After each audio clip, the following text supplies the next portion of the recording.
Do you talk this way to Kathy? Does Kathy get this gangster talk from you? Sometimes, Yeah, and what's her response? in really intimate moments, yes.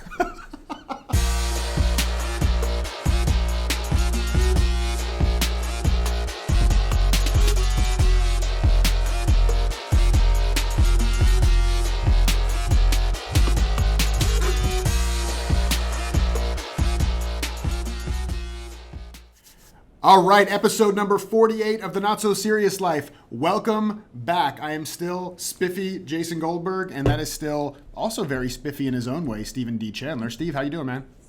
I'm doing great. How about you, fam? I'm I'm doing good. Yo, son. Yo, check this out. I'm living the dream, yo. Every single day I just get up and I'm like, yo, God is good, word is bond, and I show up and do my show with my homie Steve. All right, brah. Do you talk this way to Kathy? Does Kathy get this gangster talk from you? Sometimes, Yeah, and what's her response? in really intimate moments, yes. Steve, you had, and I don't even know if it's okay to bring this up, so if it's not, just we'll edit it out. But you told me about something really cool that you have as a tradition after Thanksgiving, and I think it's really, really cool. Can you talk about that for a minute? Do you want me to tell you what it is? Yes. Chan Jam.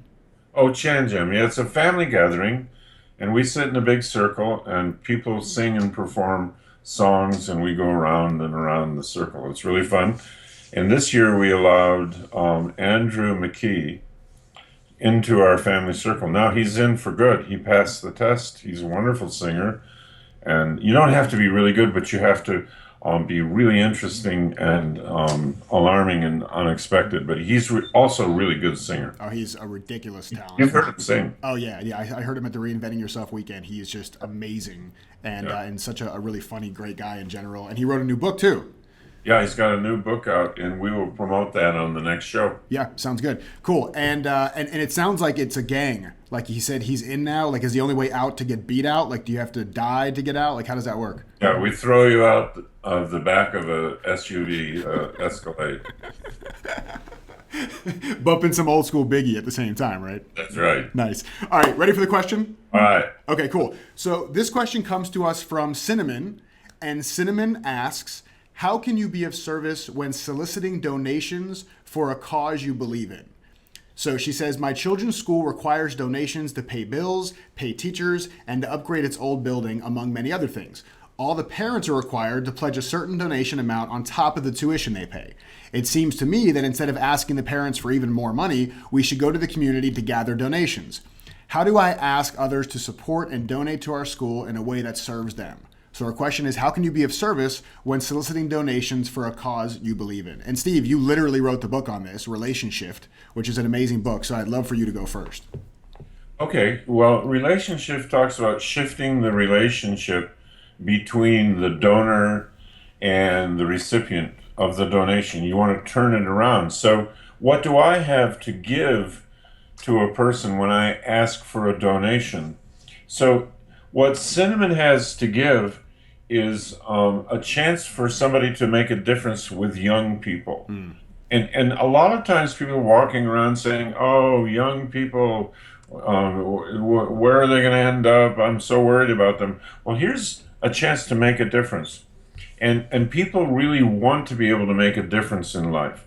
And if they can make a difference and you can give them a way to make a difference, you're really offering something instead of just taking. And the people who do best with gathering donations really offer someone a vision of something being better that they can be a part of.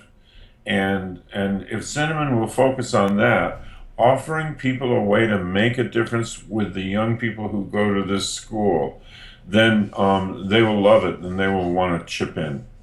Yeah, I love that. It's such a powerful book, and even for me. And this whole book applies to sales too. It's not just nonprofits. I actually, you may not know this, Steve. I don't know if I ever told you this, but in certain parts of the book, I would write above where you wrote donor, I would write client, because I mean it really applies the exact same way. And it's how can you give in a way that Maurice Bassett, who we all love, he shared this term with us at one point, this asymmetric giving. Right, just like giving and tipping the scale so far in the direction of giving. And it's like what Gary Vaynerchuk talks about in his book, the jab, jab, jab, right hook. And it's about just give, especially in the beginning. And I love what you said about connecting to the vision, because it's not about, like you said in the book, it's not about taking from the rich and giving to the poor. It's not about being a taker. It's not about saying, hey, we're required to raise this money to do whatever we need to do. It's really about, like you said, giving people a chance to be connected, not a connection to giving money, but just a connection to the cause, and to see the vision and to see what it is that you guys already care so much about with your kids. That's why you have them in the school, and that's why you do all this work to bring money in yourself and to raise money from the community. I think that if you can literally like slow that down and just see how you can give in opportunities and in insight to what it is you're working on, that it's going to make it so easy. And it's not an overnight thing, right? This is something where you create a relationship over time. This is not, you're not dialing for dollars, right? Yeah, when it's done really well, it's how you thank people, and then how you get back to them and show them the difference their donation has made. So then when you come to them next year, they will give more. Yeah, I love that. So I think that we should send a copy of Relationship to Cinnamon. What do you think about that? Good idea. Okay, cool. So I'm going to send her that book. Fantastic book.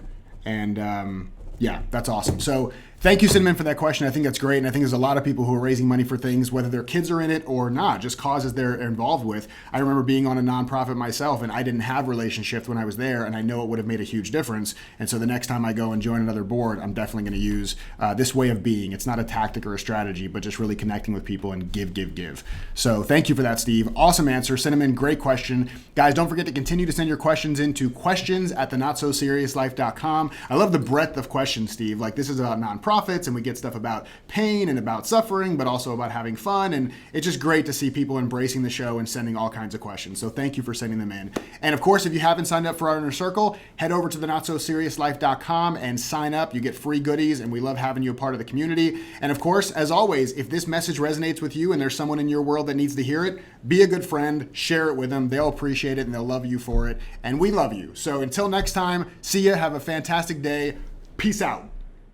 Bass.